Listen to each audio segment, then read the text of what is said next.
Violette est arrivée à l'Alliance il y a 2 ans, bientôt 2 ans et demi. Je ne suis pas très douée avec les maths. Comme professeure donc, de français langue étrangère. Et donc, elle a beaucoup travaillé avec nous. Elle enseignait aux débutants, notamment, qu'il adore. Elle a fait plein de projets avec eux, avec les débutants, notamment même des petites vidéos et des textes qu'elle a écrits avec eux. Et par hasard, je lisais La Plume de Washington Accueil, qui est une association qui s'occupe des Françaises et des francophones expatriés à Washington, D.C. J'ai remarqué en fait que Violette, tout en étant professeure à Washington, donc à l'Alliance française, était aussi cartooniste. Elle faisait des petits dessins et je l'ai approchée l'an dernier en lui demandant si elle ne voulait pas faire pour l'Alliance française de Washington, D.C., une carte de Noël. On n'en fait pas beaucoup, mais on en fait quelques-unes qu'on envoie.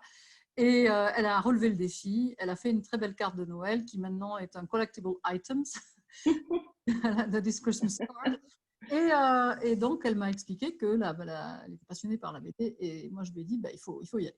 Voilà. Donc, je suis ravie d'avoir Violette ce soir pour parler de ses passions.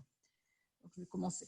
Donc, Violette, vous êtes donc enseignante à l'Alliance française, vous êtes dessinatrice, BDiste et femme de théâtre. Donc, aujourd'hui, c'est votre premier album. Mais quel est votre premier amour? Le théâtre, la BD ou l'enseignement? So quickly, I'm going to say that Violette is a teacher at Alliance Française, but she's also a cartoonist and a theater woman. And so I asked her what was her first love, whether it was teaching, whether it was drawing and making graphic novels and comics, or whether it was the theater. Bonsoir tout le monde et merci beaucoup, thank you very much, merci beaucoup d'être présent. Je suis vraiment très touchée de voir toutes les personnes que je connais. Il y en a que je connais pas non plus là, mais vraiment plusieurs de mes amis et des gens de la famille, et je suis très très très contente. I'm very happy to see most of the people I know and you know, and also some people I don't know. I don't remember having met. So here I am, Violette Paré. So for this first question, I'll ask. I will answer by a little bit of context because alors je vais parler en français d'abord, hein, puis I'll speak French first. Alors c'est une mise en contexte d'abord. Quand j'étais très jeune, mon père était enseignant évidemment et il s'est engagé comme enseignant coopérant, et il a donc lui et ma mère qui ne refusait pas l'aventure, nous ont emmenés, mon frère, ma sœur et moi, alors toute la famille, vivre à l'étranger, donc en Afrique. C'était au Mali, à Bamako, et c'est là où on a passé 5 années vraiment merveilleuses de notre vie. Et quand on est arrivé, alors rappelez-vous que c'était en 1963, je ne sais pas si je vous l'avais dit, mais en 63, le Mali sortait de la colonisation. C'était un pays où il y avait, ça sentait les épices. C'était un pays merveilleux où il y avait des fleurs, il faisait chaud tout le temps, bien sûr, et il n'y avait pas de télévision.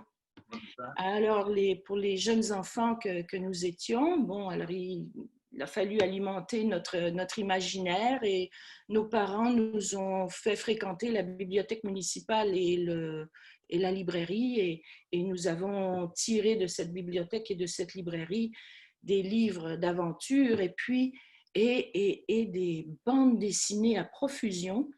En fait, c'était quelque chose qui était assez fascinant pour nous de lire ces bandes dessinées. Moi, j'avais 7 ans, mon frère était tout jeune. Il avait 4 ans et demi quand il est arrivé, et puis il a lu comme moi les bandes dessinées. Ma sœur, notre sœur est encore bébé. Et donc, à force de lire ces bandes dessinées, en fait, ça a été aussi merveilleux que tomber dans une marmite de potions magiques, quoi, pour nous, en ce qui concerne la bande dessinée. On connaissait le langage de la bande dessinée comme on lisait et on écrivait. Et même que je dirais que mon petit frère est arrivé à l'école pour apprendre à lire et à écrire en première année, c'est-à-dire au cours préparatoire, et il savait déjà faire des bandes dessinées. Alors, voilà. Donc, la bande dessinée avait beaucoup de place dans notre vie, dans la mienne. Il y a aussi un événement qui s'est passé à Bamako l'année où je suis arrivée. Je pense que c'était, oui, l'année où je suis arrivée, ou la deuxième année, je ne me souviens plus. Mais la Comédie Française est venue jouer à Bamako, au Grand Hôtel, sur la scène du Grand Hôtel. Il y avait une grande salle avec une scène. Et l'école nous a emmenés au Grand Hôtel, c'est-à-dire on y est allé à pied, et il faisait chaud, et je m'en souviens. Et donc, nous sommes allés assister à un Molière, et puis le lendemain, nous sommes retournés et nous avons assisté à une tragédie grecque. C'était Antigone. Et je m'en souviens encore, j'avais 7 ans, et ça fait presque 60 ans maintenant. Et voilà, donc ces impressions ont été très, très vives, et ça m'a aussi fascinée, et ça a été évidemment plus court, c'est un événement plus court que la bande dessinée, que lire des bandes dessinées pendant 5 ans, là, mais c'est quelque chose qui m'a influencée. Alors, mon petit frère, il dessinait, et moi, je faisais des scénarios et des mises en scène, et je mettais mes amis en scène, je leur faisais des jeux de pistes, et puis j'adaptais des histoires comme celle par exemple, des histoires d'Alphonse Daudet et tout ça, puis je mettais ça en pièces en pièces de théâtre, et puis je faisais ça spontanément, et puis voilà, je pense que... Alors, mes deux amours, Sarah, pour répondre à votre question, ça a été vraiment le théâtre et la bande dessinée. Voilà. I'm going to try to sum up. I'm not going to go into all the details of what Violette said in French, but I will do my best for the English. So Violette arrived in 1963 in Bamako, in Mali, in Africa, with her parents, and she was about 7. Her brother was 4.5, and her little baby sister was a baby. And of course, it was a time that I remember very well, because I was born in 1962, and we didn't have any TV, and of course, no internet whatsoever. So what did we do for entertainment when we were kids? We read. And so they went to the library with their parents, and they got scores of books, and also of comic books and graphic novels of the time. And she and her brother, spent their free time basically reading that. And she acknowledges the fact that her brother, when he went to first grade, basically knew how to tell a story, because he knew the language of graphic novel, because he already knew how to draw very well when he got to first grade.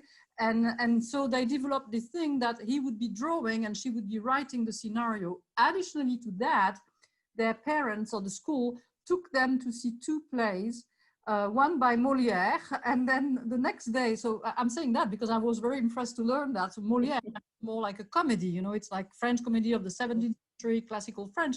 And the next day they go from Molière, they go back to the theater, and they attend Antigone, which is a Greek tragedy, and which is basically the ultimate example for tragedy. Oh, yeah. Theater in her life at a very young age as well. So she answered my question, which was, what's your first love? And she said, well, my 2 loves were both graphic novel and the theater. So as a piggyback on that question, on this, I'm going to ask you, quelle est la part du théâtre dans votre BD? Which is the part of theater in your graphic novel, in your drawing? Well, for this one, I will answer in English, so excuse me if I hesitate sometimes. So I must say that in my graphic stories, theater has a lot of influence, because I studied theater. So I first in my early 20s, I did the first, my first graphic stories, and then a little time after that, I was accepted at the Conservatoire d'Art Dramatique. I was looking for a way to express my talents, to express something with my talents, and I fell in love with theater. I visited the studios of the the Conservatoire d'Art Dramatique because a friend brought me there, a friend who was studying there, the Conservatory of Dramatic Art in Quebec City. And he showed me this, the shops of where the sets and the costumes were made, and it was bustling with activity, with a lot of students and technicians, and they were preparing the play for the evening. And my friend was studying there, and as soon as I entered this place, I felt that I belonged there. So I passed the exam for entrance, the entrance exam to the conservatory, and I was accepted. So that was my first profession to study, and then I studied that with passion, and it lasted, you know, a part of my life, of course. And now that I'm doing my cartoon, my cartoon, expressing myself into graphic story, I realized that theater has influenced me a lot. You know, for instance, there is always a dramatic plot in a play, and also there is also the design of the set and the costumes. So it's something that is always present in when I conceive a graphic story, and I imagine the characters. Some of them you can see here, and then. Yeah, so it's I have a kind of rigor to, you know, I practice my drawings with and my designs with a lot of rigors, and it's part of the influence of theater there. It's amazing. It's totally amazing because from the previous slide that you saw, the sketches, and now this one, your approach to theater looks like somebody who in cinema makes a storyboard. I'm not talking about only writing the script, but some movie directors in cinema actually do use storyboard. It means they actually draw every single plan one after the other. So that's what it made me look like at when I saw that the first time. So the next question is your first album, and it's a great album. Please come on the 10th of October for the dedicated you know, in front of the Alliance Française, if you have bought the book at Bonjour Books. Otherwise, you know, you can buy it there also at the Alliance Française. Ce premier album s'appelle La vie dans les valises, Life in Suitcases. It's a bilingual book. L'inspiration, vous en est-elle venue parce que vous êtes femme de diplomate ou parce que les pays dans lesquels vous avez vécu vous ont inspiré? Did you get your inspiration because you're a diplomat's wife or because the countries in which you lived inspired you? Well, thank you for this question. Alors, I'll answer in French. So, la vie dans les valises, en fait, la vie dans les valises, quand on dit l'expression, ça veut dire c'est qu'on voyage beaucoup. Hein? We travel a lot, so we spend our life in suitcases. This is an expression. Alors, c'est cette expression-là. Et la vie dans les valises, donc ce sont des voyages, des déplacements et aussi beaucoup de changements et puis aussi de l'adaptation, des séparations et des chocs culturels.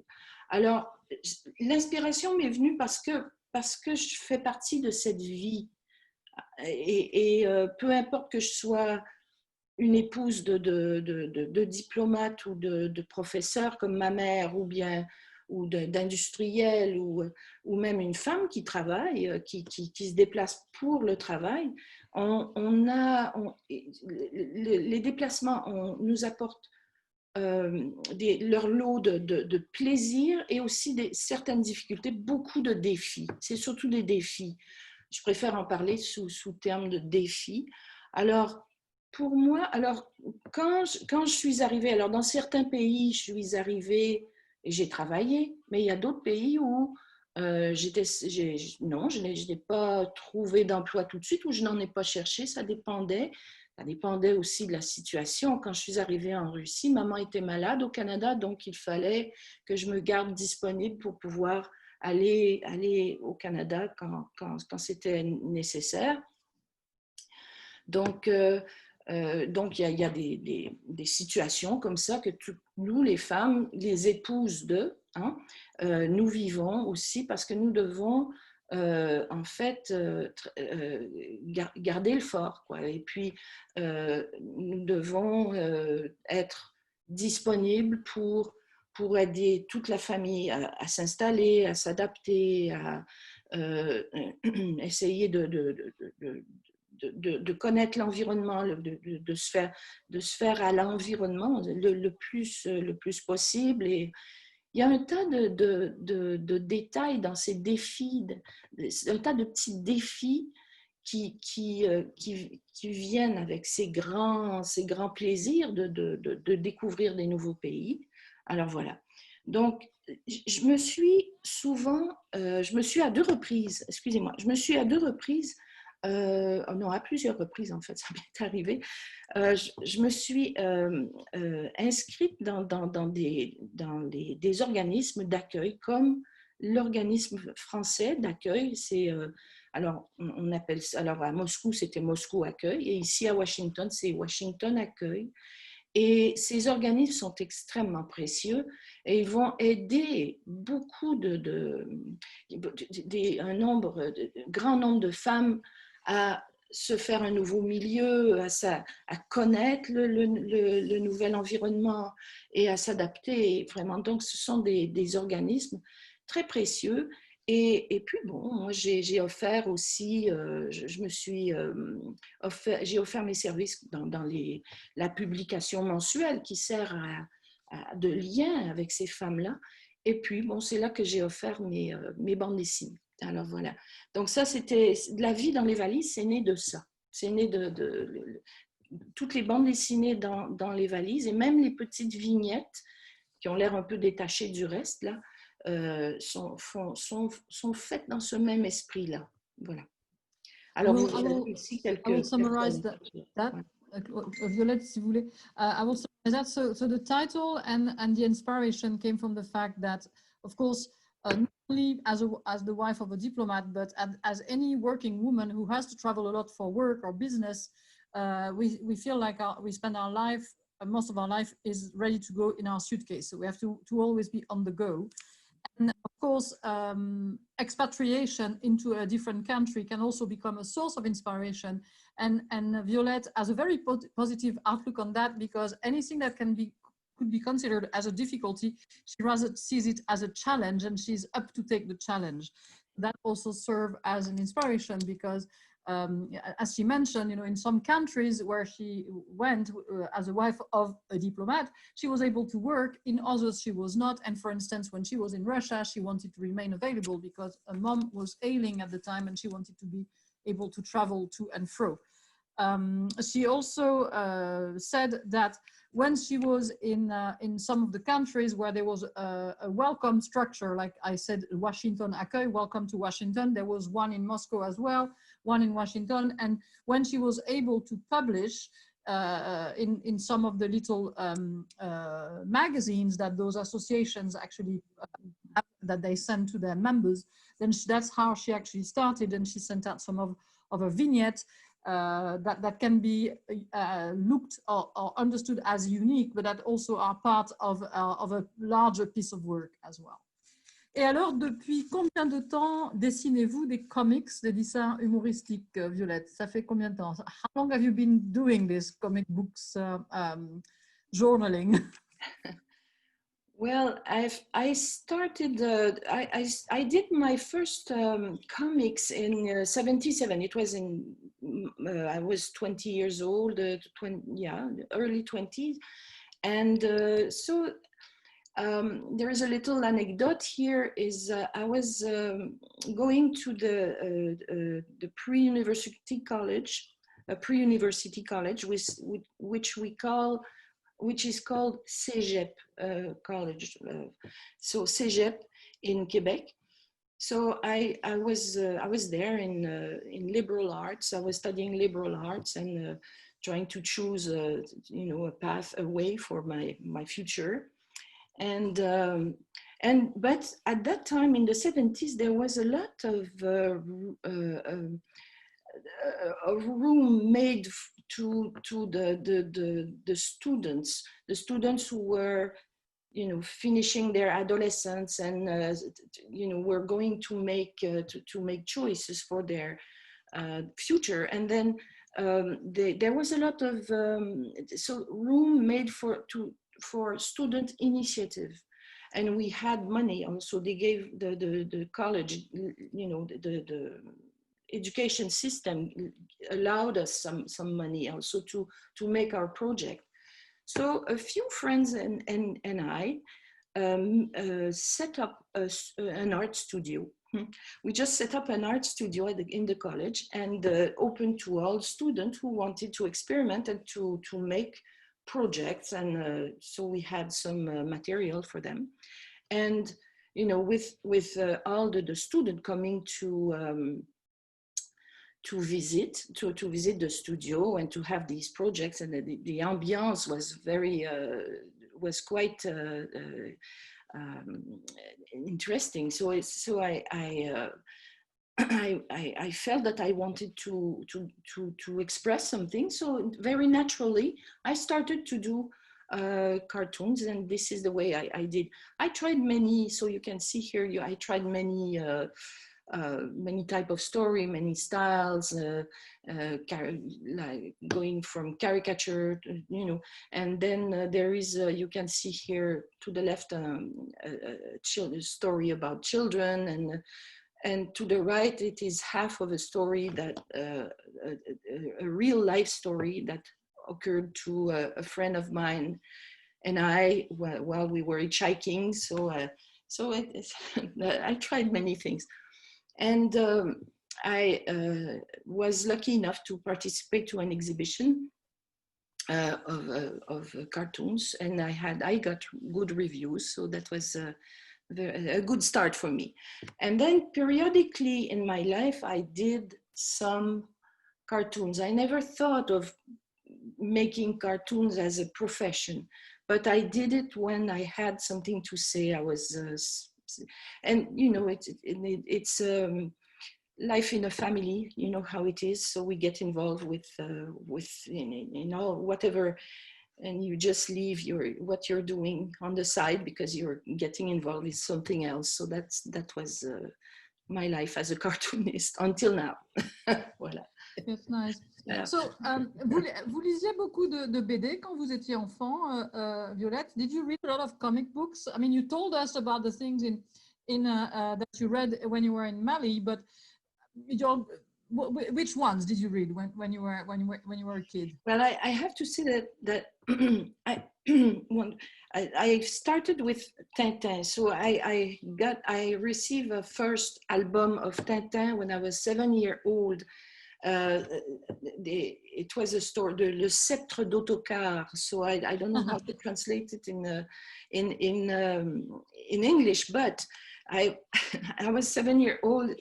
I was still in Canada, and it was my first album, and the title was written in character that looked like a little bit like Cyrillic, and I could not.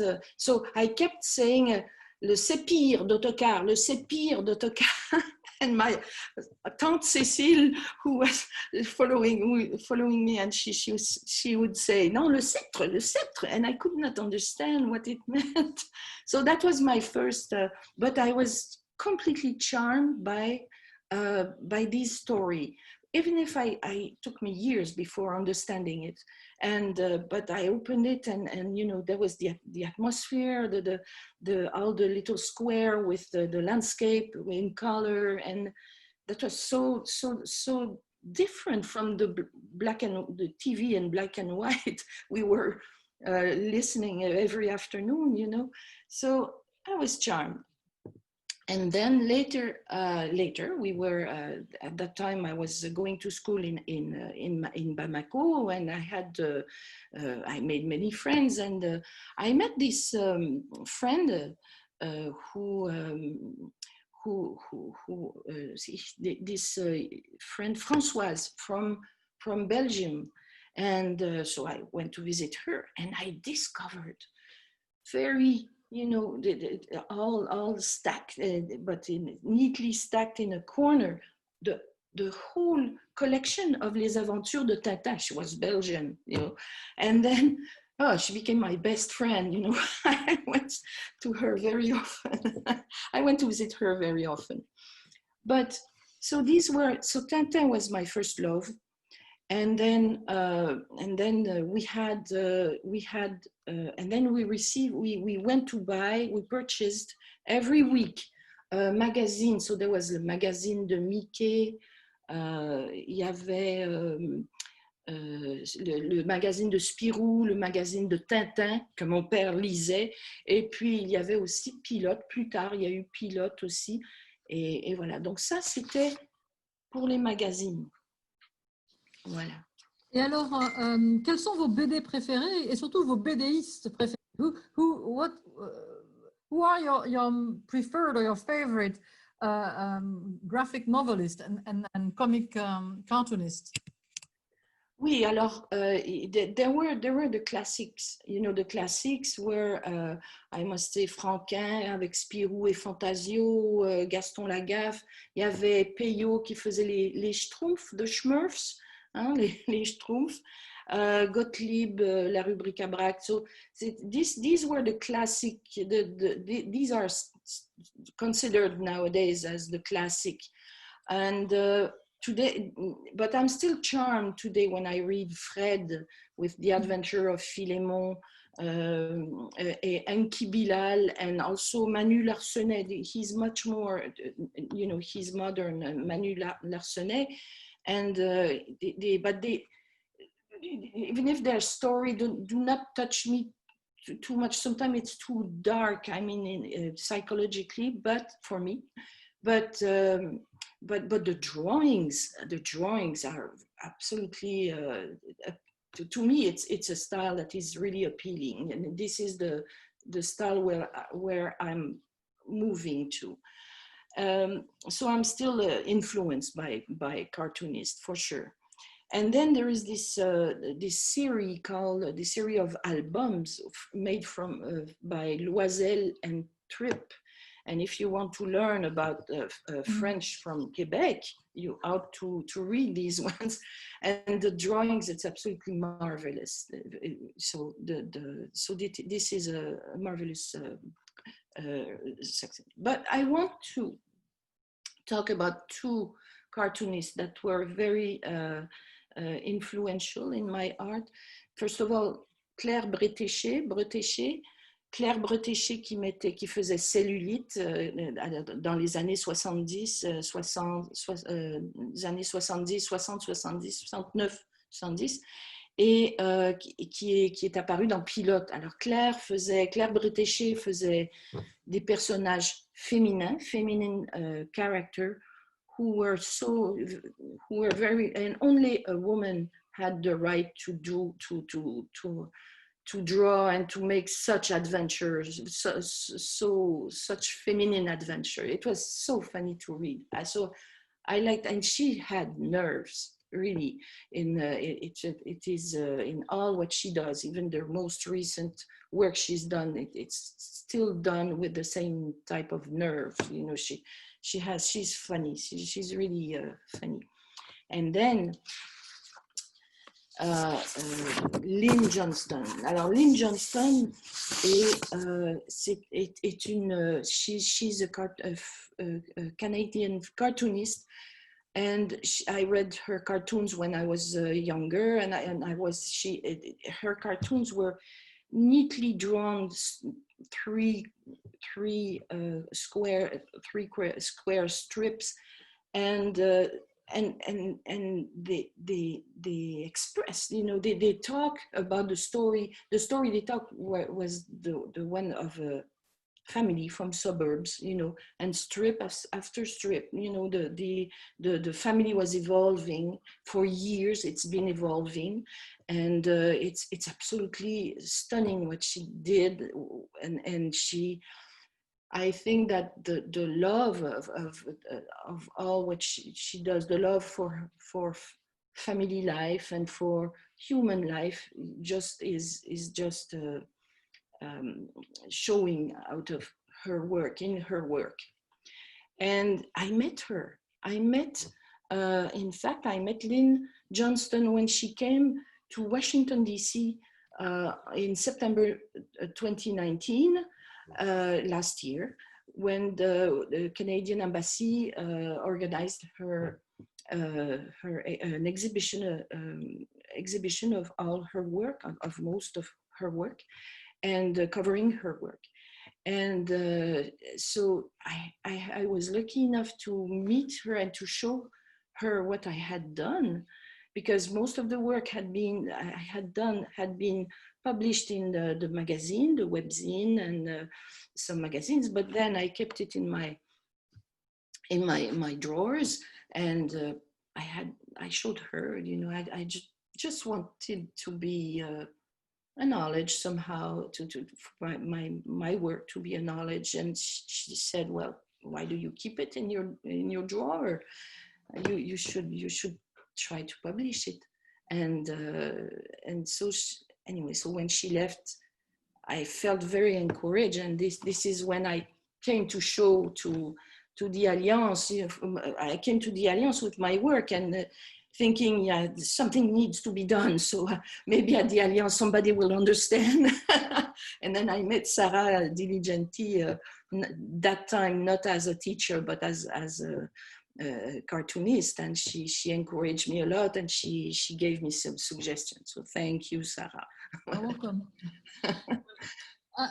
For Americans here, I don't know whether to give you an idea of Claire Bretéché, whom Violette mentioned earlier on, who really is like the feminist, you know, les angoisses de cellulite, like because you're having cellulitis, you know, or whatever, you know, really, really kind of female topics that the only, I think, cartoonist I could think of, and cartoon in America that I loved at the time when I arrived in the States was Cathy.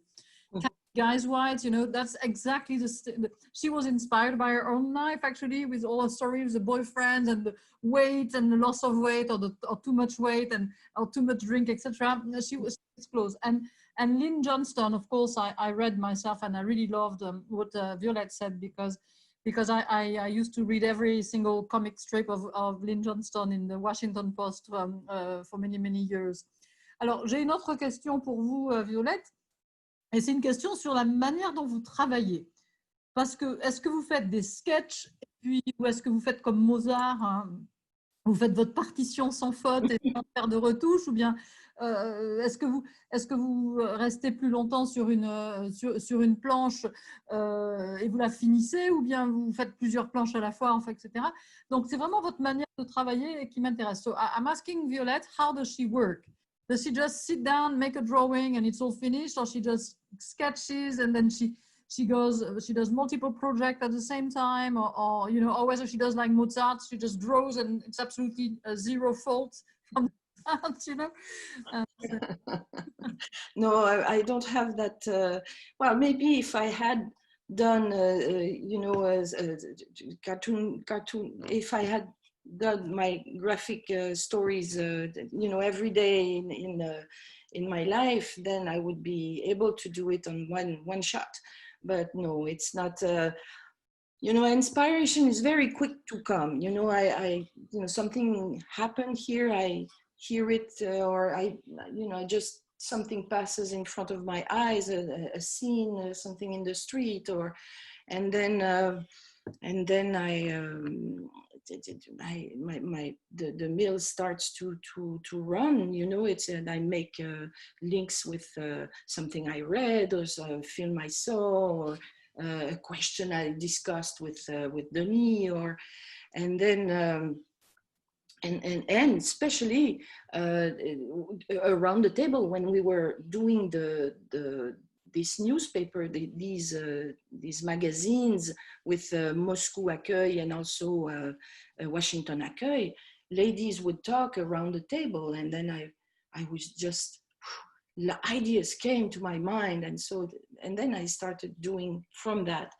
And then when I have a deadline, like working in the magazines, I had a deadline, which was a few weeks. And then I arrive, I take all the time I need, and I arrive maybe, at the deadline, and then my work is done, But then for this, yeah, I work in a frame, and it's very good because then I get to produce more.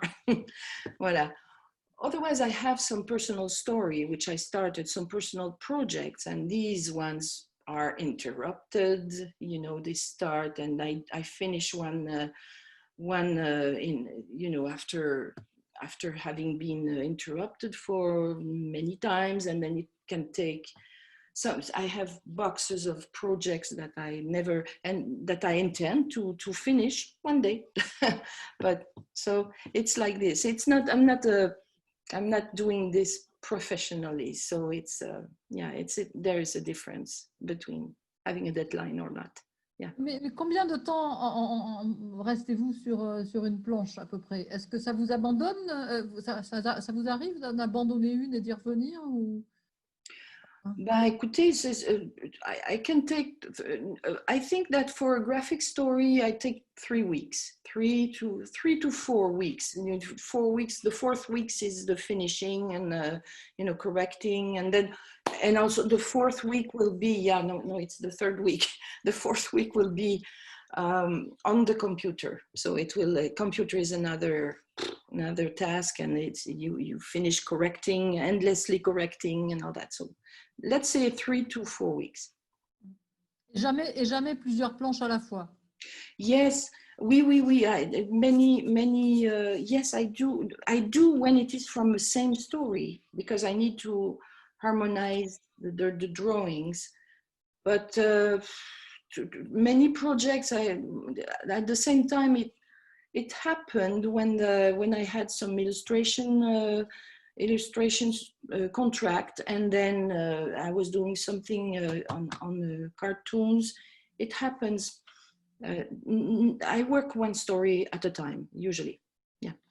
Et alors, cet album, ce premier album, là, combien de temps ça vous a pris pour produire ce premier album? Alors, cet album-là, il m'a pris, je vais vous dire, après avoir rassembler mes travaux, ça m'a pris à peu près, ça m'a pris 8 mois. Ça m'a pris 8 mois à travailler. Alors, donc les planches étaient faites, les dessins étaient faits, the drawings were done. So I gathered and chose and gathered all the drawings I wanted to put in that album. And then you had suggested, Sarah, to make it bilingual, and I did. So I had to translate, and to translate a graphic story is not the same thing. Of course, there are words, and there, it's direct language, so you can. But I need somebody close. I feel that the translator has to be close to me, close to understand what I mean, understand what is underlying, and translation is not something that any professional want to do. So it can be somebody who is close to you, who will do it with you. And so in this case, it was my daughter. Daughter Emma, who uses English very spontaneously since she was very, very small, and she has a language that is used in the young society of young people, whereas my English is not as fluent as she has, and she accepted to translate it, to translate my bande dessinée. Her suggestions were really good and really funny too. So I'm very proud of having worked with her. And merci Emma. I think you're there. So merci beaucoup. And also talking about merci, I have to thank also my son Samuel, who's been my tech since the beginning, since in 2011 when I first started to draw cartoons and to need the computer. So Samuel is still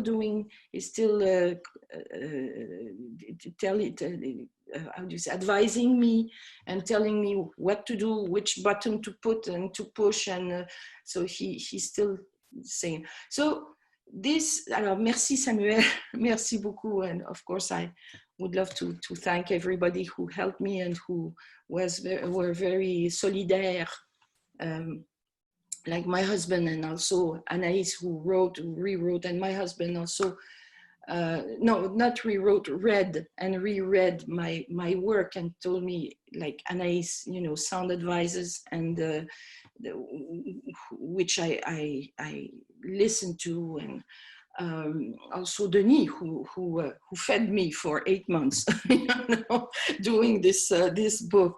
So yeah, so merci beaucoup Anaïs, and merci Denis, really.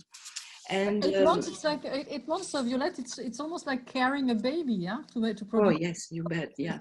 So it's your child. Almost nine months, yeah, and yeah, and we need a lot of help to draw cartoons.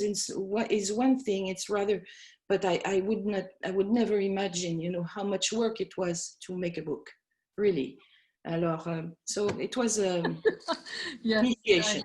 I can relate there. Alors, yeah. Personnellement, je trouve que le fait que la BD soit bilingue, c'est génial. Et je vais traduire ma question, parce que, et donc, pourquoi une BD bilingue? Le Canada, c'est un pays bilingue, hein, par excellence, français, anglais, et vous êtes canadienne, et on vous a entendu parler anglais, hein, votre anglais est très très bien. Et donc, moi, je me disais quand même, on aimerait bien avoir des BD multilingues. Pourquoi pas en Belgique, flamand, français, parce que la Belgique, c'est quand même quasiment le pays d'origine de la BD, hein, en Europe. Et puis, pourquoi pas en Suisse, en français, en allemand, en italien, voire en romanche. Je trouve que la BD sert d'outil d'apprentissage fabuleux pour les langues, mais pour la connaissance de l'autre. So, my question to Denise here was that I find the fact that the graphic novels Violette produced and you know, released and published, a first book, is bilingual, is really vital for many reasons. And first of all, Canada is a bilingual country. You know, people who are often speaking both English and French, and other countries in the world, including Belgium, which is really like the country where graphic novel originated in Europe, could have, but I don't know whether they have graphic novels in both French and Flemish, which is the other language of Belgium. And then when we think of Switzerland, there would be the possibility then to have a graphic novel in both French, Italian, German, and why not Romansh. That's to quote, you know, those are the countries I can think of right now on a Friday evening when it's late. Because I think that having the language of the image, you know, as the graphic text in multiple language would be the best way, not only to learn a language, which is what we do at Alliance Française, we teach you French, but also to learn about the other. Est-ce que vous pouvez nous en dire plus à propos du bilinguisme dans votre BD? Mais écoutez, d'abord, il faut remettre le génie à sa place. Hein, Sarah, c'est vous qui m'avez suggéré de faire la BD bilingue. Alors, voilà. Mais en fait, c'est pas tombé dans l'oreille d'une sourde. Et oui, j'ai choisi de faire, j'ai beaucoup aimé cette idée de faire une bande dessinée bilingue, et bon, c'est moi qui ai choisi de la faire tête bêche, faire le livre tête bêche comme ça, et puis mettre l'anglais de côté. Mais alors oui, je l'ai fait parce que mon pays est bilingue, et puis moi je pense en 2 langues, et j'utilise 2 langues, mais j'en utilise plus, mais voilà. Mais et non seulement ça, mais en fait, les gens qui m'ont inspiré pour faire ces histoires-là, parmi les gens que je rencontrais dans ces rendez-vous pour faire les magazines, ces épouses, eh ben, il y avait beaucoup de gens qui vivaient dans un couple bilingue. Et le bilinguisme n'existe pas seulement au Canada, mais il existe, comme vous le dites, Sarah, dans plusieurs pays. Et pour moi, les langues étrangères, l'anglais, le côtoiement de l'anglais et du français, je ne sais pas si j'ai inventé un mot là, pour moi, c'est quelque chose qui est naturel et il n'est plus question d'unilinguisme là, il faut vraiment s'ouvrir aux autres langues. Alors donc, pour moi, c'est important. La raison principale, c'est que j'enseigne le français langue seconde au Canada et français langue étrangère ici, à Washington, et j'ai pensé à mes élèves. J'ai pensé aux élèves à qui j'ai enseigné et je me suis dit, ça serait intéressant pour eux de lire ces bandes dessinées en français, ou en anglais, dans leur langue, et puis après ça, aller voir ce qui se passe, et vice-versa pour les gens qui arrivent de France, les gens qui arrivent de France et puis qui veulent apprendre l'anglais. Ben voilà. Tout à fait. I'll be translating that really, really quickly. So Violette is thanking me for the idea, but I think she had the idea in her, and I just needed to, prod her a little bit for it to come out completely. So she had the idea in her, and she said that in a country like Canada, where both French and English are at the same time intertwined and neighbors, it's vital because you don't think anymore in terms of monolingual country. It is very good that you said that, Violette, because I remember a couple of years, or maybe 4 or 5 years ago, one of the ads I took in the papers was this great sentence: monolingualism is curable. because monolingualism in a global world where we all intertwine and we want to travel, I mean, not now, but when it comes back to normal, we'll be able to travel again. We want to be able to communicate with people, and so we want to be able to be plurilingual. So that's what Violette called unilang, which I translated into monolingual. And then she said also that we have to, because she teaches French, in Canada, she teaches French as a second language. And here in DC, she teaches French as a foreign language. So when she made that book, worked on it, she also thought of her students at Alliance Française, and so they can use it as a tool, having the English and then the French on the other side. So that makes it even more precious. And it's real. It's a great tool. So it's a great way to do things. Yeah. Yes. La BD Violette, est-ce que c'est un besoin d'image? Est-ce que c'est une manière de s'exprimer? Est-ce que je sais que votre peut-être tante Louise a dit tout à l'heure quelque chose, je me suis dit, elle me pique ma question. Elle a dit que l'image en disait tellement, et en fait l'image en dit-elle plus que les bulles. Merci Louise pour... So I was asking Violette about the BD, is a graphic novel. Is it a need for images? We are in a mage world, mostly a way to express oneself. And I commented on the fact that Louise at the beginning said something that I had thought about, which was, does the image, the drawing, tell more than words? In an image, maybe we know more than words. So, merci Louise pour l'idée. Well, I think la bande dessinée, graphic stories is something. It's a mean of communication. You want to communicate something, and I find that we are very free. I find myself very free with graphic story, making graphic stories, because I can depict what is not seen. I can depict something from my imagination, or I can depict, draw a story, so a full story, and use the language, of course, and it's easy. You just use your pencils, you're drawing a piece of paper, you make it the rulers, and then it's very free. You carry your when we moved to Canada recently because of the pandemic, so I brought my drawing boards, and everything is easy to carry, and you just start drawing, and the only thing that is not so easy is maybe the computer, but it's so easy to carry.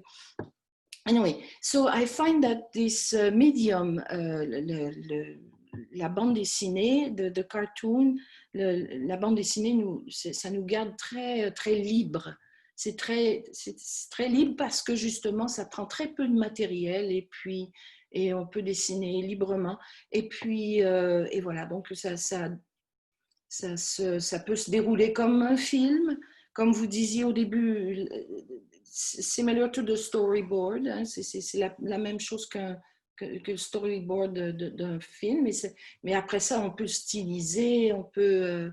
voilà. Ce que j'aime dans la bande dessinée, c'est vraiment la grande liberté que j'y vois. Mais je suis aussi une artiste, c'est-à-dire j'ai suivi des cours d'art, donc j'ai vu pendant plusieurs années, donc I'm a trained artist, so then it helps also to depict what you want to say. Voilà. Okay. Violette just said something very important. I think she said that the fact to be to draw is very, it's almost like freedom, because you don't need that, you don't need a lot of equipment basically, and then you can always draw kind of freely. And of course, you can then change the style of the graphic novel, of the drawing, and make it a little bit different. And so, what she really appreciated was that she was able to, to just move around and be able to draw freely, which is very interesting, because when you think of other countries where drawing is the problem, basically, because either it's forbidden, or even in countries where it's not forbidden, other drawings, maybe, formal drawing or representation of what's going on is interesting. So we will have to back Violette on a discussion panel with many graphic novelists from the world. Alors, Violette, quel conseil donneriez-vous à un jeune homme ou à une jeune femme qui voudrait se lancer dans la BD? Oh, les conseils. Mais il faut en faire, faut en faire spontanément, sans hésiter. Il faut alimenter sa connaissance de la bande dessinée, il faut observer, il faut avoir envie aussi de raconter des choses, et puis de les reproduire sur papier d'une certaine façon. Ça peut se faire de toutes sortes de façons. Évidemment, le graphisme, ça peut être... Il y a des gens qui racontent des histoires et c'est tout maladroit, c'est dessiné de façon maladroite. On les regarde et puis on comprend tout. Alors, il y a vraiment des façons de raconter ces histoires qui sont spontanées. Alors, il faut être spontané. Maintenant, si on veut en faire son métier, je pense que là, je conseille d'aller chercher des techniques. Il y a des techniques de dessin, c'est très précieux. Alors, c'est sûr, au début, c'est très technique, et puis on essaie de faire pareil, de faire ce que le professeur demande, mais après ça, on découvre son langage, et avec les techniques d'art, les techniques qu'on apprend dans une école d'art, on est capable d'élargir notre vocabulaire, et puis de trouver d'autres styles, et de comprendre ce qu'on voit. Maintenant, alors donc c'est ça, et puis pour la technique, je pense que pour nous rendre indépendants, en utilisant les techniques d'ordinateur, par exemple, et tout ça. Donc, je pense c'est une très bonne chose d'aller chercher ces connaissances-là dans une école. Et voilà. Donc, et ça nous assure plus d'indépendance aussi. Voilà. So Violette was saying that for any youth, young person who would love to make a drawing, being a cartoonist or a graphic novelist, his life, what kind of advice would she give was my question. And she said that the first of all would be being spontaneous and then observing, nourishing, gathering information of what they see around them so that and then of course having the will to reproduce what they observed, what they gathered, what kind of information, and to make it into a drawing. And so she said something very interesting. She said there are people who don't look like they're very gifted, because their drawings might look a little bit blurry, not completely mastered, but that even that you could sometimes understand the story, and that's what was important.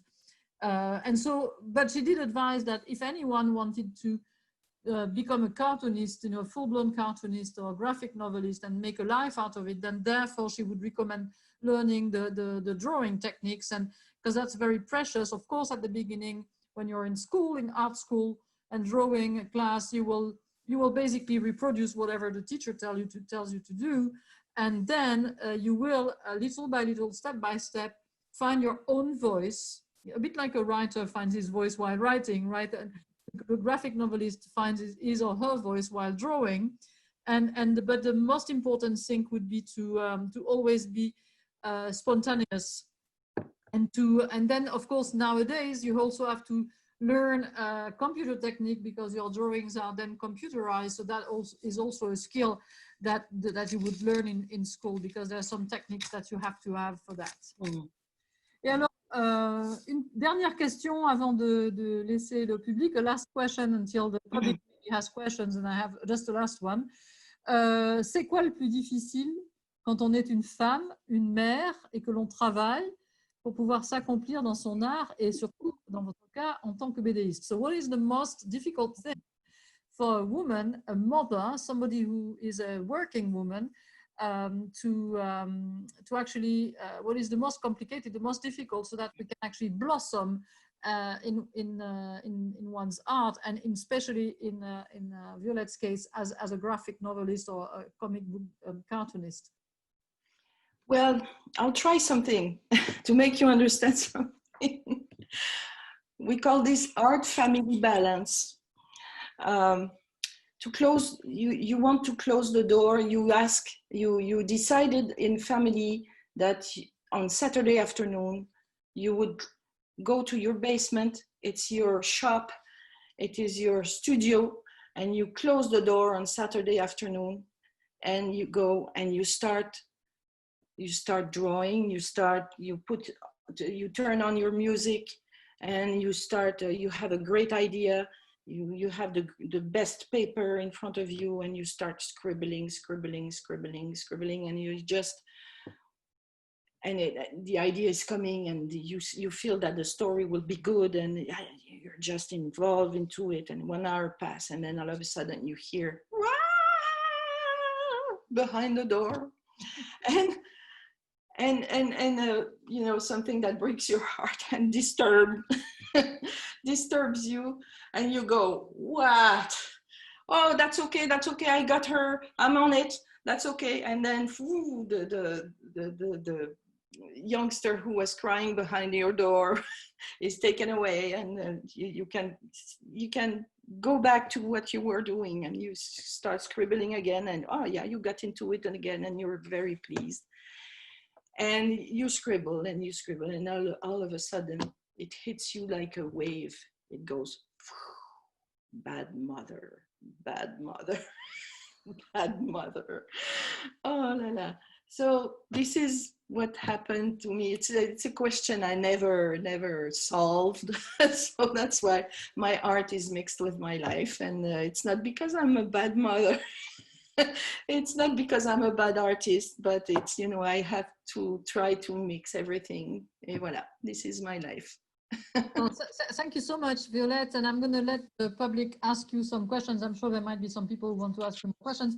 I just want to remind everyone that on Saturday, the 10th of October, Violette will be in front of the Alliance. As you know, the Alliance is closed to the public, but from the Weather Channel right now, it looks like it's going to be a sunny day.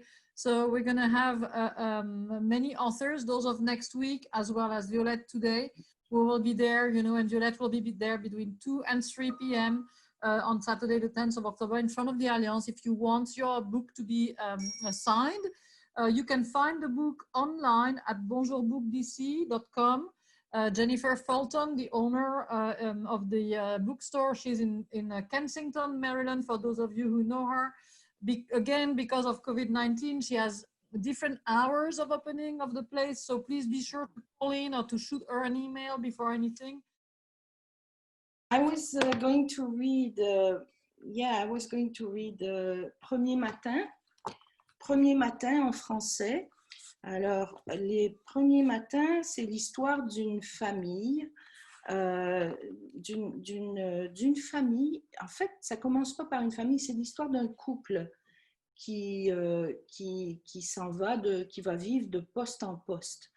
Alors ici, donc vous avez la première vignette, hein, les carrés, j'appelle ça des vignettes. Alors, première vignette, il est 6h30 du matin et le couple se réveille, donc c'est le cadran sonne, bip, bip, bip, bip. Et on est le 2 septembre 1987 à Georgetown, en Guyane. Et voilà, alors il se réveille. 15 minutes plus tard, mais le 3 septembre 1991, on retrouve le couple à New York dans une chambre d'hôtel. Alors vous voyez les valises et il y a un enfant qui dort dans le lit et le couple regarde, découvre la ville de New York en soulevant le rideau. Et ils se parlent. Quel univers! Quite a view, hein? Isn't it my office building over there? Et là, elle continue, elle, à parler. Il faudra y trouver un parc, une copine, un marchand de glace. You mean a hot dog stand? Oh, en attendant, tu nous trouves du lait et des céréales? Ok, right after jogging around the block once. Alors, à 7h10 du matin, mais le 6 septembre 1993, eh ben, il y a 2 enfants. Et là, le mari est allé chercher du lait et revient. Great neighborhood, we're going to like it. They are in Stockholm, in Suède. Ils sont à Stockholm, en Suède. Ah, bonne nouvelle, ici c'est le drame. On joue déjà du Bergman. Parce qu'il y a le petit qui dit « je veux du lait, du lait ».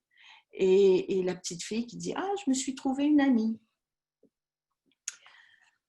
Plus tard, alors à 7h30, 7h30 le matin, mais le 25 septembre 1997, la famille est à Bamako, au Mali, et ils essaient en fait de faire avaler la chloroquine aux enfants. Alors, le papa il dit à son garçon, il dit, il dit comme ça, il fait une remarque, whoever invented that stuff against malaria never had to raise a kid. Come on, my man. Yeah. Et la maman, elle essaie aussi de son côté avec le bébé. Allez, mon bébé, courage. Bouh. Et pendant ce temps-là, la grande fille, la fille qui a grandi, elle observe ce qu'elle voit dehors et elle dit « Papa, could we go to school by cart and donkey? C'est trop mignon. » Voilà. So, voilà. So this is something I lived, I went through with my family, my mother and father. This scene is from my story, my history. Later, 7h45, mais le 6 septembre 2004 à New Delhi, en Inde. Alors la maman dit à sa fille, « Ah non, pas de mini-jupe ni de tank-top en classe. Oh, t'es pas haute. » Et elle continue en disant, « Ni à Delhi ni ailleurs. Hop, rhabillage illico. » Et pendant ce temps-là, Il y a la petite fille, la plus jeune, qui se plaint de son frère et qui lui dit, et qui dit à son père, « He told me they would pierce my nose at school in order to let me in. » Voilà. Plus tard, un petit peu plus tard, il est 7h59, on est prêt à partir pour l'école, mais on est le 3 septembre 2009 à Moscou, en Russie. Alors, la maman dit à aux deux qui restent avec eux, aux deux enfants, il n'y a plus que 2 enfants, alors, nouveau pays, nouvelle école, bonne rentrée vous deux. Alors, la petite fille dit à son frère, « T'inquiète pas, je vais le protéger contre toutes les filles. » Et le garçon lui dit, « Fais gaffe, hein. » Alors, maman, le bus vous attend. 8h05, un peu plus tard. Alors là, on s'en souvient plus trop, là, en septembre 2000, je sais pas quoi, et puis on se souvient plus où est-ce qu'on est, parce que bon, c'est une autre arrivée, et cette fois, il n'y a plus d'enfants. Alors, le mari, juste avant, il est devant la porte, il est sur le point de partir. « So, what will you do today? » Ben, défaire les valises, ranger, apprendre à utiliser le téléphone, le bus, la monnaie, les prix. Got it. I'll ask your CLO to give you a call ASAP. Your CLO, c'est coordonnatrice communautaire. Ça fait partie du personnel de l'ambassade. Et tu rentres quand ce soir? Beep. Qu'est-ce qui beep? Oh, I'll call you as soon as I know my schedule for the day. Driver is waiting. Okay, have a good day. Have a good first day. And he said, bonne journée, ma chérie. So the language are mixed. And he closed the door. And the last vignette is she is standing in front of the door, well, inside the house. And she thinks, ce moment-là, je ne m'y habituerai jamais. I'll never get used to it. Voilà. Voilà, alors ça, c'était la bande dessinée. Premier matin, c'est des choses que j'ai vécues. C'est beaucoup plus proche de moi, celle-là. Et l'autre bande dessinée que je veux bien vous lire, c'est qu'est-ce que j'avais décidé? Ah oui. Alors ça, c'est un peu l'histoire. C'est une histoire qui se rapproche de celle que j'ai vécue à Washington, enfin, mais bon, qui se rapproche un peu, c'est Collective Creation by the Dozen. Alors, to make muffins, alors, this is made in a muffin tin, okay? Muffin, yeah. And then she, this is me, in fact, to make muffin, and she looks inside the cupboard and she, oh no more flour. And I'm too lazy to go to the grocery store. What a good opportunity to meet my neighbors. Let's see who lives across from us. Toc, toc. And the lady opens the door and she answers, a cup of flour? Sure. Would you care for a cup of coffee? Oh, I would be delighted. Salut, bébé. And second line. So back in my kitchen, she thinks of bananas. I did not translate bananas. So not a single one left. No bananas to make muffins. So she turns to another neighbor. My east side neighbor is Cindy. You can always find her in her garden. Have you got any bananas? Bananas? And she said, here is a zucchini. Make zucchini muffin. Thanks, Cindy. Later, after another good chat, great. I'm pondering while grating. Zucchini? And what? Chocolate? No way. My neighbor on the west side works from home. Cheese, indeed. Let's see what I have. Merci. Emmental, cheddar, farmer, blue, goat. Goat cheese. Yes, perfect. Much later, and finally, zucchini goat cheese muffins made collectively. Only one thing left to do. Dear neighbors, I am inviting you to our first neighborhood muffin party. Bienvenue chez moi. And this is how our friendship began in the neighborhood. Understanding. Voilà. Oh, this is wonderful. This is so true.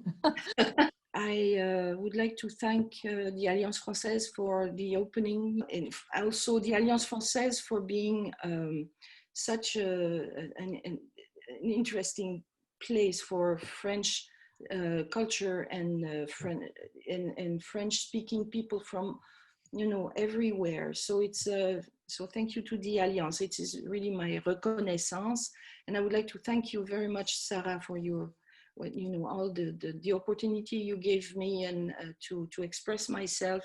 Thank you very much. Quelqu'un veut poser une question en français, en anglais, in French or in English? It's your time to ask a question to Violette. Bonsoir, moi j'en aurais une en fait. Donc bonsoir maman d'Ottawa. Ah, nice. Je sais que tu mijotes d'autres projets en ce moment, donc je me demandais si tu pouvais peut-être nous donner un avant-goût des projets sur lesquels tu travailles présentement, juste pour nous mettre l'eau à la bouche pour les publications. Ah ben merci Anaïs de cette question. Oui, j'ai des projets. Alors, écoutez, j'ai commencé il y a un bon bout de temps. Alors ça répond aussi à une question de Sarah, un bon bout de temps.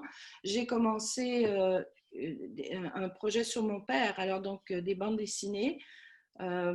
So I'm doing, I have a project about my father, who is late now, who passed away while I had already started the project.